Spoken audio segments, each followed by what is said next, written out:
This program deals with sensitive topics that may not be suitable for everyone. Listener discretion is advised. My name is Michael J. From a very early age, music became the center of my world. But as my father always said, you don't choose music, it chooses you.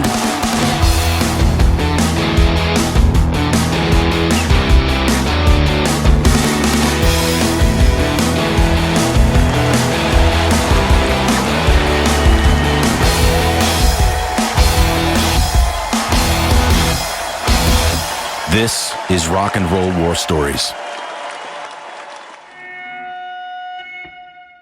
Prologue. I've seen my father's father struggle to make his life. In a strange land, he worked his body day and night.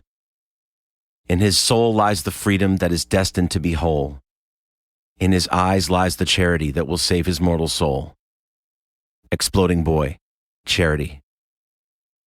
For starters, most of you probably have no idea who I am. And while knowing me or my backstory isn't paramount to enjoying or relating to all the stories I'm going to put out into the world with this podcast, it will definitely help. So here goes.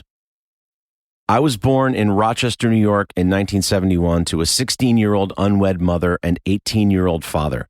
I was given up for adoption immediately. More on this in later episodes. I was adopted by my parents, Robert and Ann Petrantoni, who at the time believed that they were unable to have children.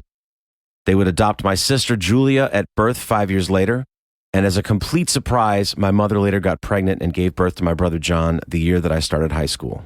I was given the name Michael Joseph Petrantoni, Michael after my father's father, and Joseph after my mother's father. I would adopt the moniker Michael J in my late 20s after a slew of misspellings on promo materials and club marquees advertising my solo acoustic ventures. Once a venue manager in Gainesville, Florida said, "You're killing me with this last name, dude. You've got to do something about it." I knew that I'd never be Michael Petrantoni professionally unless I was blessed with John Cougar Mellencamp level success, and that didn't appear to be happening anytime soon. Note, in his early career, John Mellencamp went by John Cougar, until such time as he became a household name with a ton of hit songs and industry clout and decided to start using his real last name again. So, I went with my middle initial, not really properly thinking through all the additional confusion that this would cause. Are you Michael Jordan? Michael Jackson? Michael J. Fox? On another side note, my birth father's last name actually is Fox. So yes, in a twisted way, I am Michael J. Fox, although, after doing a search for and finding both of my birth parents in my 30s, I would learn that had they not given me up for adoption, my given name would have been James Anthony Fox.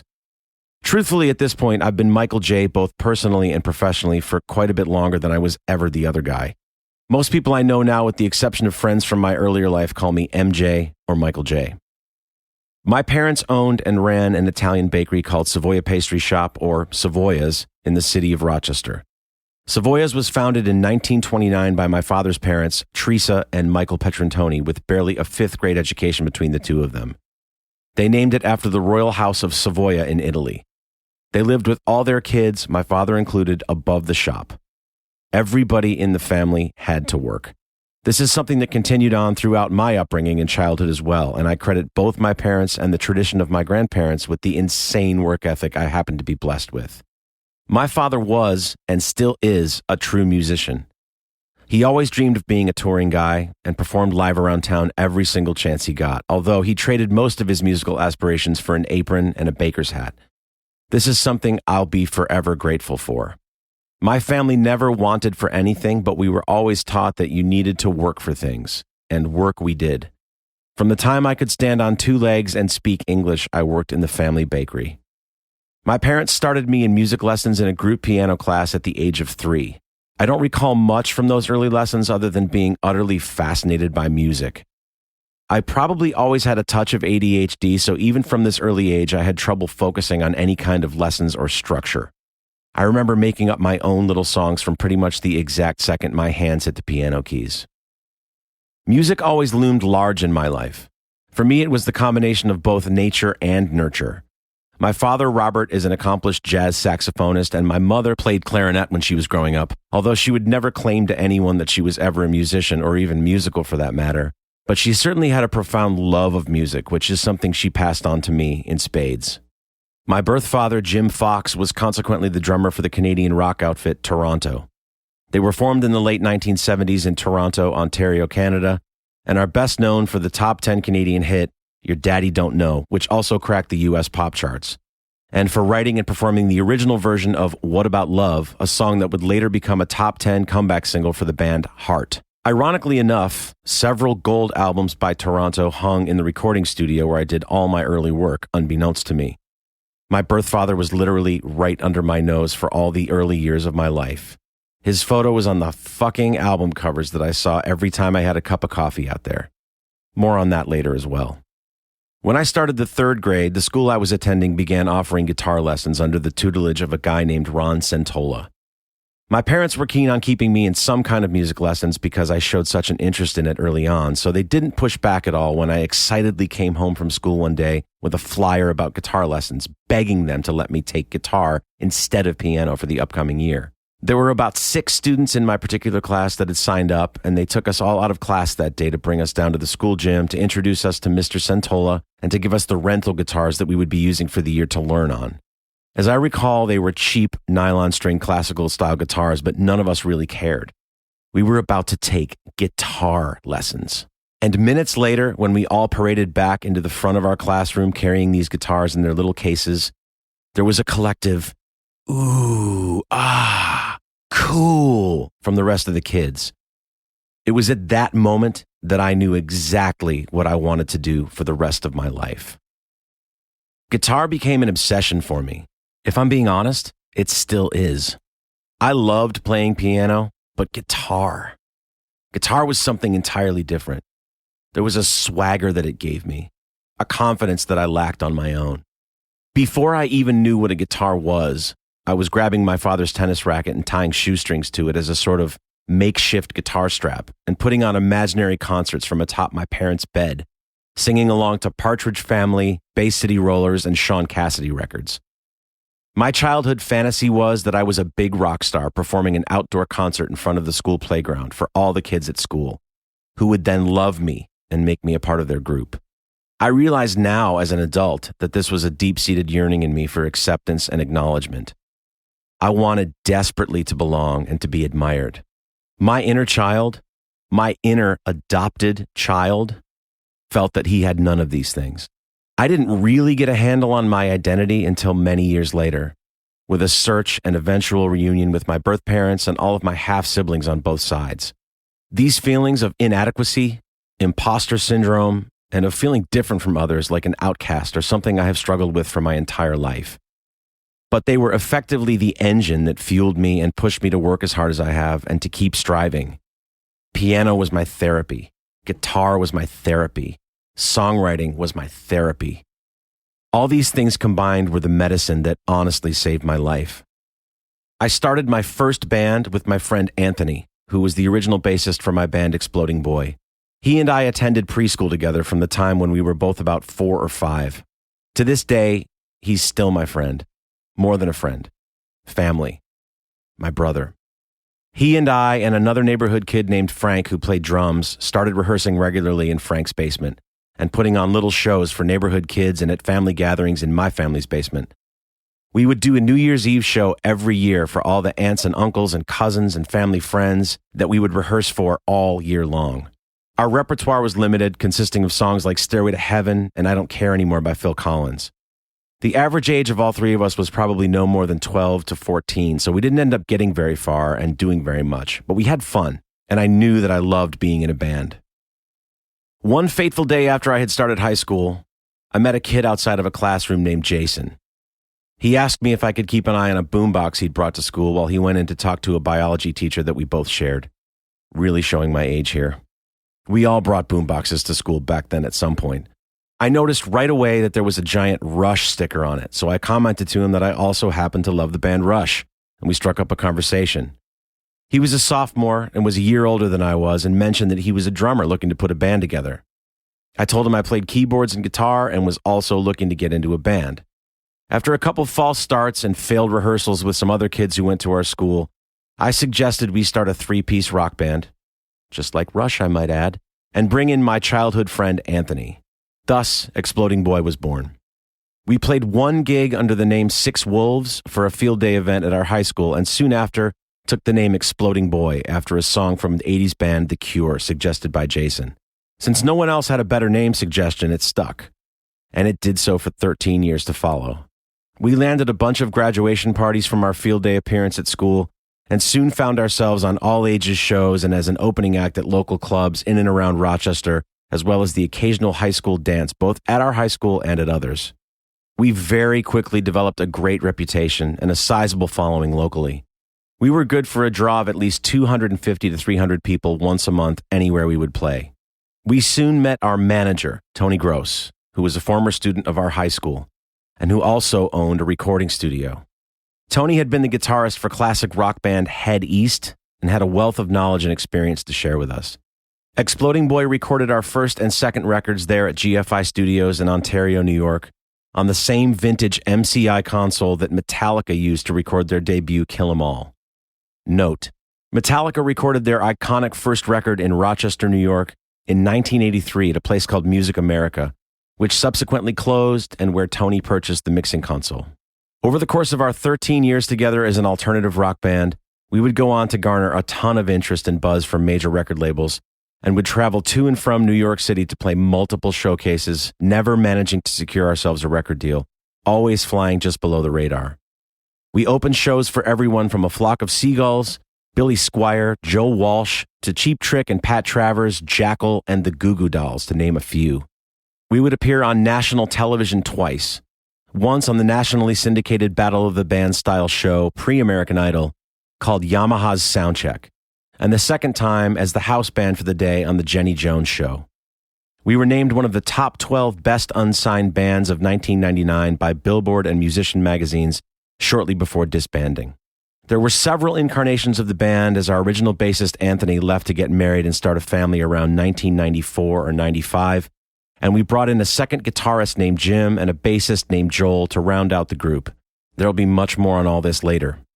After Exploding Boy ended in 2000, I moved with my girlfriend at the time down to Gainesville, Florida, and I began playing solo acoustic shows to support myself. I went on to write songs with Stan Lynch, the original drummer for Tom Petty and the Heartbreakers, and I also worked with Ken Block of Sister Hazel and Chris Nix, guitarist for Jonathan Davis of Korn, another guy I'm still friends with. I released several self-produced full-length solo records, several EPs, and numerous singles, and also began producing and engineering releases for a number of young and up-and-coming independent artists.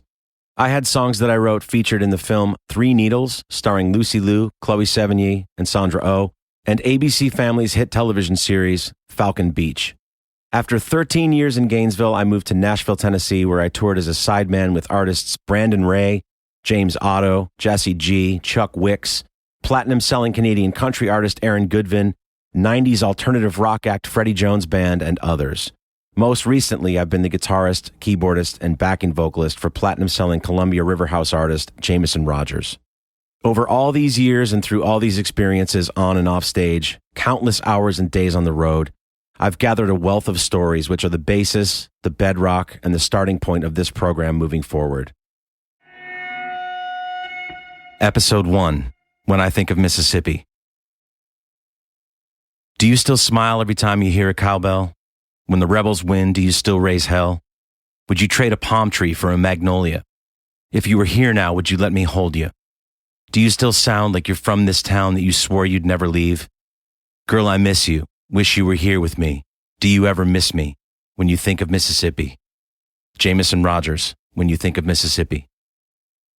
I have a love-hate relationship with Mississippi.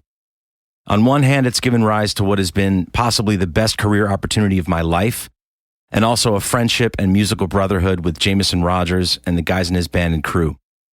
Jameson is originally from Batesville, Mississippi. He initially found success co-writing multi-platinum selling hit songs for Florida Georgia Line, the top 10 single Talk You Out of It, Chris Lane's #1 single I Don't Know About You, along with Camouflage Hat on Jason Aldean's album 9, and the title track of Luke Bryan's album Born Here, Live Here, Die Here. He had his first hit song as an artist and performer in 2019 with Some Girls, which climbed to number 1 on Billboard's country airplay chart in 2019. The song went on to earn more than 207 million on-demand streams and was ranked number 17 on Billboard's 2020 year-end country airplay songs chart. He then teamed up with Luke Combs for what became his second consecutive number 1 hit single, Cold Beer Callin' My Name. He followed all that success up with the full-length release, Bet You're From a Small Town, and I've had the time of my life touring in support of that music and a slew of consecutive singles that followed. I had some positive experiences and a whole lot of fun playing gigs and spending a bunch of time in Mississippi in the mid to late 90s with Exploding Boy. We always looked forward to our Mississippi shows back then, especially in Jackson, Mississippi. The crowds were always raucous and seemingly starved for entertainment, and we thrived on that energy. I've also played 2 of the most exciting and best gigs of my life there with Jameson and the guys, both times at a venue called The Lyric in Oxford, Mississippi. One of those shows in 2021 was filmed, recorded, and released as a live album called Live from Oxford, Mississippi, which is consequently also the very first major label project I've ever been involved in. On the other hand, Mississippi has played host to several of the most terrifying moments of my life and also one of my most embarrassing experiences. 1. Oxford. Back in 1998, my band Exploding Boy was playing a gig at a college bar in Oxford, Mississippi called The Library. On this particular day, sometime in the late afternoon, we'd finished up our sound check and headed out to find something to eat. We all settled on a little sub shop around the corner from the venue. Now, I've suffered from digestive issues my entire life, going back to when I was a little kid, and this is one of those times where something I ate violently disagreed with me. The Library was a great venue. The stage was quite large and was flanked on either side by men's and women's restrooms, respectively. The bar ran the length of the room perpendicular to the stage, and there was a large open floor in between them. We were about 45 minutes into our first set when I began experiencing the most horrible, I'm going to have to go right now type of stomach cramps. I walked over to our bassist, Joel, and our drummer, Jason, mid-song, and I informed them of my impending stomach emergency. I told them we were going to have no choice but to cut our first set just a little short unless we wanted to quickly take our act into G.G. Allen territory. For those unfamiliar, Kevin Michael G.G. Allen, born Jesus Christ Allen, can't make this stuff up, was an American punk rock musician and songwriter. He was best known for his controversial live performances, which often included self-mutilation, defecating on stage, and assaulting audience members, for which he was arrested and imprisoned on multiple occasions. None of us had any interest in going there. The bar had started filling up at the beginning of our set, and we'd already won over the crowd after only a few songs. It was Friday night in a college town. They were ready to party, and they loved us. This was the only time in my life that this response to one of my performances would not work out in my favor. We quickly finished the song we were playing, which, as I vividly recall through what I believe to be some sort of physical crisis sense memory, was a cover of One by U2. I made a frantic exit towards the men's restroom, which was located to the left of the stage as soon as the last chord was done ringing out. I opened the restroom door, and much to my shock and horror, discovered that there was only one stall available, almost directly in front of the door, looking out onto the floor area in front of the stage. Even worse, there was no door on the stall, or any other stall in the entire bathroom. I was at DEFCON 1 on the I'm going to shit myself scale, so I had no choice but to use the only toilet at my disposal. If this were a quiet night at the club, things still would have been ridiculously uncomfortable. But this was a packed college bar early on a Friday night, which turned it into the stuff of nightmares. Things went from bad to much worse every time someone would come into the bathroom. The door would swing open, and I'm almost positive that I was clearly visible from most places in the club in that stall with no door. At least it felt that way at the time. This debacle was made far worse by the fact that every new fan of the band that walked in and recognized me immediately wanted to have a full conversation about how great they thought we were. Talk about wanting to just disappear completely. I can't overstate just how sick I was getting. The door continued to swing open every few seconds, presenting an endless line of guys who would immediately see me and say, "Dude, you guys fucking rock!" simultaneously exposing me in all my feverish, half-naked, projectile shitting glory to the rest of the bar. I almost felt like just raising my hand and waving each time the door opened. Hi, everybody. I've tried very hard to remember another time in my life where I was ever more embarrassed or uncomfortable, and I still can't think of a single, solitary one. 2. Cleveland. Exploding Boy were booked to play 2 back-to-back nights in the small town of Cleveland, Mississippi, which sits in the heart of the Mississippi Delta, perched on historic Highway 61 between Memphis, Tennessee, and Vicksburg, Mississippi. The venue was another college bar whose name I can't recall. It was, incidentally, the only time in my career that I was able to go on stage and utter that most famous of lines from the movie Spinal Tap, "Hello, Cleveland! Rock and roll!" into the mic. No one there that night cared, or was impressed, or even mildly amused, but I was very tickled by it. I still am. Despite my poor attempt at humor, we had a great show, and we were invited by some of the local crowd to come to an after-hours party when we were done.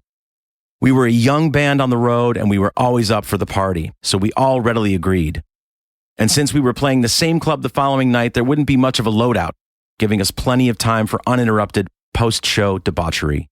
There was one particular guy at the gig that night that stood out from the rest of the crowd like a sore thumb. He had a face full of piercings and was tatted up within an inch of his life.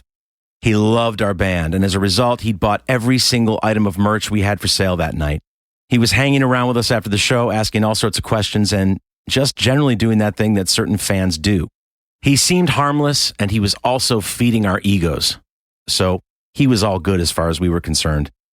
Unbeknownst to us, he had apparently started trouble with some of the fraternity guys in the bar and had pissed all of them off. When he shyly asked us if he could tag along with us to the after-hours party, we gladly obliged. We left out the side entrance near the stage and all climbed into our van.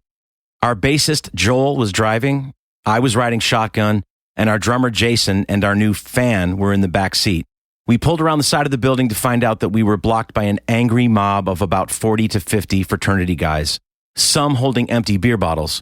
They all knew we had the tattooed guy with the face piercings in our van, and they all wanted to kick his ass. They weren't about to let us go anywhere without trying their hardest to exact revenge on him for whatever wrong they believed he'd done. It was probably about a girl. It's almost always about a girl. Joel was revving the engine and saying threateningly, "Get out of the way or I'll drive over you." At that moment, our drummer Jason, who had deluded himself into thinking he could somehow reason with this angry, murderous, drunken mob, exited the van abruptly. In his defense, we'd all been drinking for most of the night, and he probably wasn't in his right mind. As soon as I saw him get out, my first thought was that I needed to get out too. In my defense, I was also most likely drunk and probably somewhat delusional. The whole time this was happening, Joel was in the front seat yelling, "Don't get out of the van! Don't get out of the van!" over and over. We either weren't listening or we didn't care. It was probably a bit of both. The next series of events happened so fast that it still makes me a bit uneasy. Out of the corner of my eye, I spotted one of the fraternity guys pushing his way through the crowd to where I was standing. I reached out to touch his shoulder as a very poorly considered olive branch, but before I could get the words, "Hey man, we just want to go hang and drink with you," out, he punched me in the face so hard it split my lip wide open and knocked me to the ground. Lesson learned: never touch an angry drunk. The salty, metallic taste of blood filled my mouth, and although I was inebriated and now stunned, the only feeling I could muster was sudden, blinding rage. My whole family shares the unenviable trait of being able to go from 0 to "fuck you, buddy" before anyone even sees it coming. It takes a lot to get me there, but once I am, all rationality leaves my body. I'm a lot like a small dog who angrily squares up against a Great Dane, unaware of any size difference or disadvantage. In my most poorly considered move of the evening, I stood up, looked this angry mob of drunk Mississippi fraternity guys straight in the eyes, and angrily yelled, "Fuck you, Southern boy." Yeah, I know. Almost immediately, the guy who had punched me and several of his fraternity brothers all pounced on me like lions feeding on a gazelle. They punched and kicked me, and I ended up in a fetal position on the ground using my hands and arms to protect my head. By this time, Joel had left the van and was on the case. He was quite a bit bigger and much more streetwise than both Jay and I, and he immediately had the situation under control. He was systematically grabbing guys and throwing them off of me one at a time while firmly and loudly ordering us both to get back in the van. We obliged at lightning speed. I now had bruised ribs and a black eye to go along with my split and bloody lip. Once we were all back in the van, we sped off amidst a barrage of flying beer bottles, striking the vehicle and shattering all around us. One carload of guys gave chase until we ended up at a stalemate in a Walmart parking lot a few blocks away. Joel once again came to the rescue and was able to talk the guys down. They agreed to let us go on our way without further incident.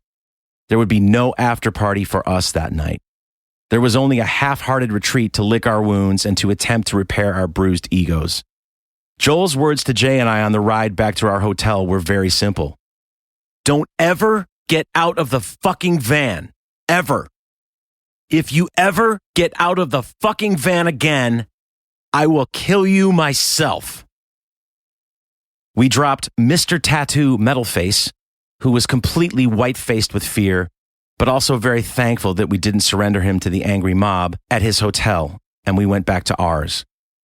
The most frightening realization for me the next morning was that we'd have to return to the venue that night and play another show to what would most likely be the same crowd.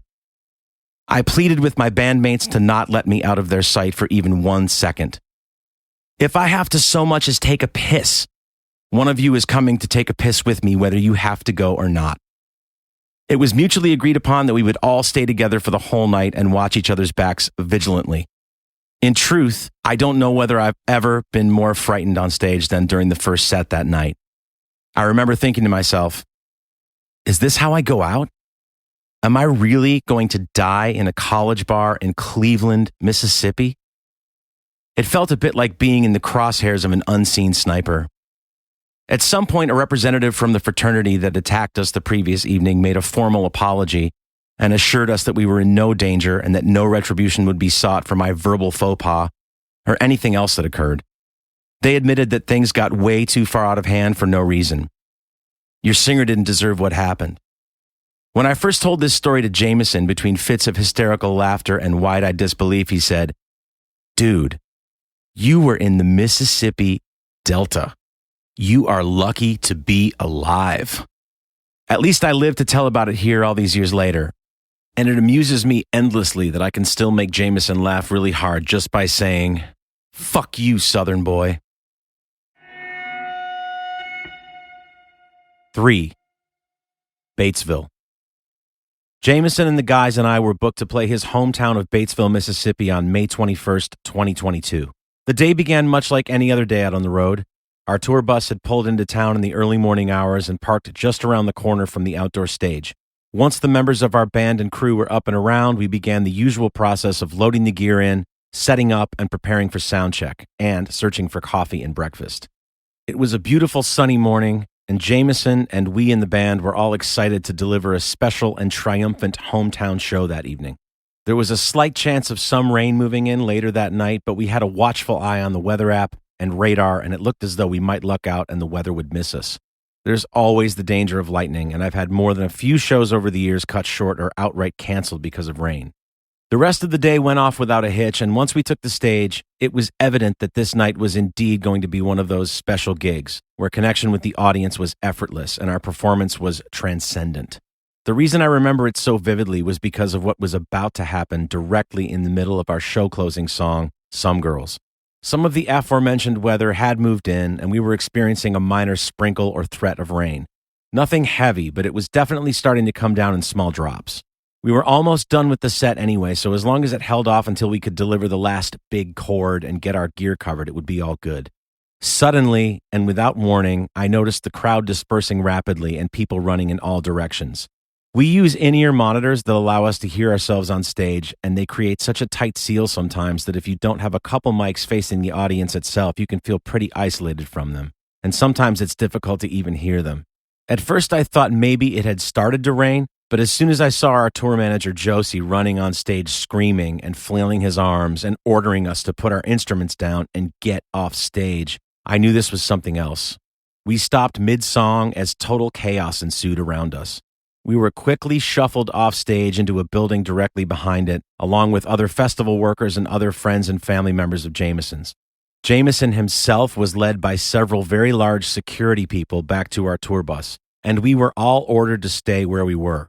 Police were soon on the scene, and as near as we could tell, there was an active shooter nearby who had opened fire at someone, which caused the crowd to panic and disperse the way that they did. After about 30 minutes of hunkering down, we were given the all clear and went about packing up our stuff and getting ready to leave. In the aftermath, I was most concerned with just how unaware I was in the moment of the severity of things. I think everyone felt this way to some degree. Nothing really prepares you for that kind of thing. I have fellow musician friends who were actually on stage during the Route 91 festival shooting in Las Vegas in 2017 who witnessed people being shot and dying in front of the stage. They took direct fire. Their tour bus took direct fire. Absolutely terrifying shit. I never spoke directly with either of those guys about the event, but all reports from their camp and mutual friends were that they were way beyond shaken up over the horrific things that they witnessed. PTSD level shaken up. No amount of therapy on planet Earth level shaken up. I can't even imagine. I can't speak for every touring musician out there, but for me, walking on stage in any venue, indoors or out, after that tragic night has never fully been the same. This is why I'm always happy to not only see heightened security in all venues, but I'm also more than happy to cooperate with them and to take the time to let them do their jobs. In our case, the shooting was far enough away as to not put us in the direct line of fire. And this wasn't a mass shooting event like we seem to have every other week here in America. Police indicated that the shooter and the victim knew each other, and neither was from the local area, so this was an isolated incident. The victim was rushed to a hospital in the nearby city of Oxford in critical condition that night, and that's the last I heard of what happened, but we all walked away from it a little shaken up. Jameson, always the most thoughtful person ever, felt the same or worse than we did, given that the night was supposed to be a homecoming for him. So he arranged a meeting for our entire camp prior to our next run of shows on our tour bus with a guy named Ron Stein of a company called Stein Protection and Logistics. Ron has over 24 years of law enforcement experience, including specialized training in SWAT tactics, high-speed and defensive driving tactics, and defensive hand-to-hand tactics. He deals in event production logistics, crowd control, firearms, along with high-profile and VIP escorts and protection. He was head of security for country artist Sam Hunt at the time that he spoke to us, and he's the most real-life badass I've ever had the pleasure of meeting. And you'd never know any of it just by looking at him. Ron was an affable guy and ran us through a bunch of imaginary scenarios and taught us that we should always be aware of our surroundings. Locate at least 3 exits from anywhere that you are. Also, be on the lookout for areas of cover that might protect you and others from gunfire coming from multiple directions. Not something that's exactly intuitive for most people. I had never thought of most of the things he taught us that day, and I still hope that I'm never in a situation where I'll need to apply those lessons. Sadly, this is the world we live in now, and I consider myself only ever so slightly more prepared for those kinds of possible emergencies. But I remain grateful that no one in our band or crew was harmed or in any immediate danger that night.